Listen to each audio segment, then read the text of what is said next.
Before we get started with today's video, we'd just like to offer you a free online evaluation of your property. If you're interested in knowing the value of your home, just go to vancouverhousevalues.net, fill out the form, and we will instantly email you out the value of your home.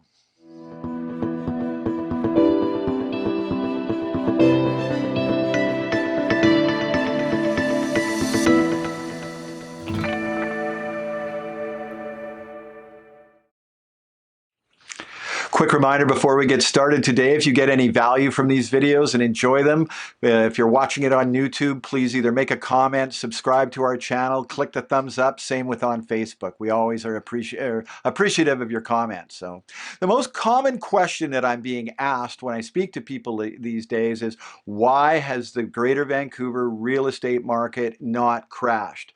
So in order to answer that question for you, I need to kind of go over a few things here first. So the first thing I want to go over is the normal business pattern for the Greater Vancouver real estate market. And what happens typically, January and February are pretty quiet months right after Christmas, but by March, the market is starting to ramp up.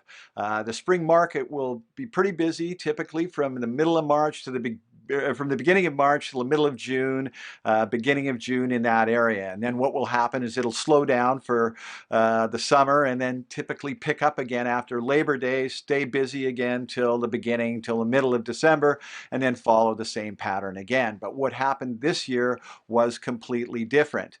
January and February were slow, as they normally are. The market had started to really take off at the beginning of March and was really quite busy until COVID started to rear its ugly head around March 15th, March 20th, where it slowed down, and I would say it stopped pretty much until the beginning of May. April of this year was the slowest April on record since 1982, to give you an idea of how quiet the market was.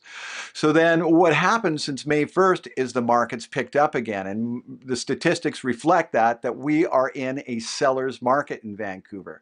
The lower ends of the market are extremely busy in most areas, and the higher ends of the markets typically have their drop-off point where things are slowing down. List to sell ratios are all above 20%. That tells us we're in a seller's market, and well-priced listings, it's very common to see multiple offers on them all over the place. So what is propping this market up? What's keeping it going? Well, we've got near record low interest rates.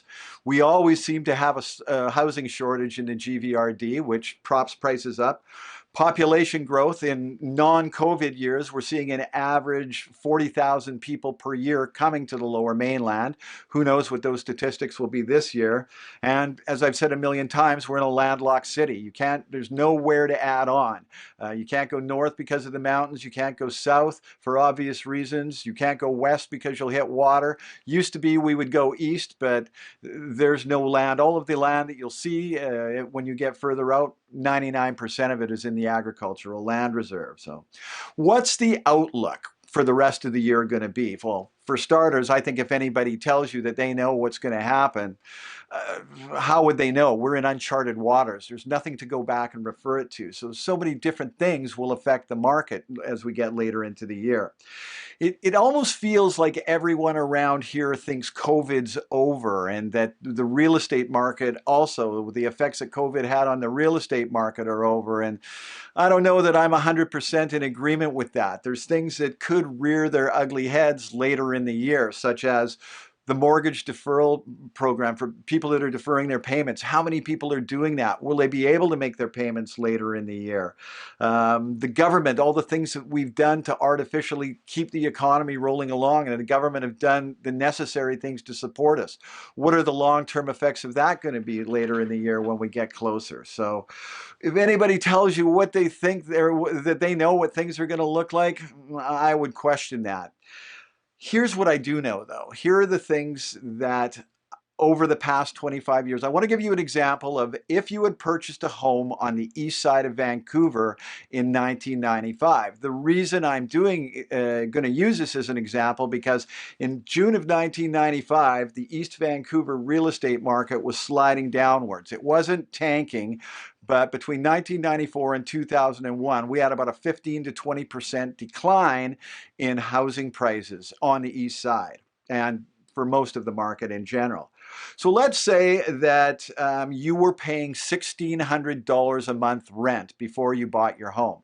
Well, if you didn't buy a home because you didn't want to buy into a market that was declining, over that 25-year period, you would have spent almost $500,000 in rent on that property. Now, if you had purchased that home with 20% down and the home cost $280,000, your mortgage payment would have been about the exact same. For $280,000 back then, you could get a decent house. So now let's switch forward 25 years. What happened in between there? Well, when you bought in from 95 to 2001, your house was down about 12% by 2001. It was probably only worth about 245, 250,000 by that point. Not a very good investment, right? What happened after 2001 and went on straight till 2008 until the US banking crisis, where prices went straight up. Then we had our blip for a year, but the market was back higher than it was at the end of 2008 by 2009. 2016, the foreign buyers tax and every other tax under the sun came in, etc. But in June of 2020, your 25-year mortgage would have been paid off, and the market value of that house would have been $1.4 million. So your rent that you would have put out would have been $500,000. You would have been almost $2 million light if you thought that real estate was a bad investment in Vancouver. So do you want to buy in a market like this? You tell me. Over the next 25 years, between 2020 and 2045, the real estate market around here is going to go through a bunch more ups and downs. But at the end of it, history tells us that you're going to be a lot better off for it. Thanks for taking the time to watch this video. Again, if you get any enjoyment from it, click thumbs up, make a comment, and we look forward to speaking with you again soon.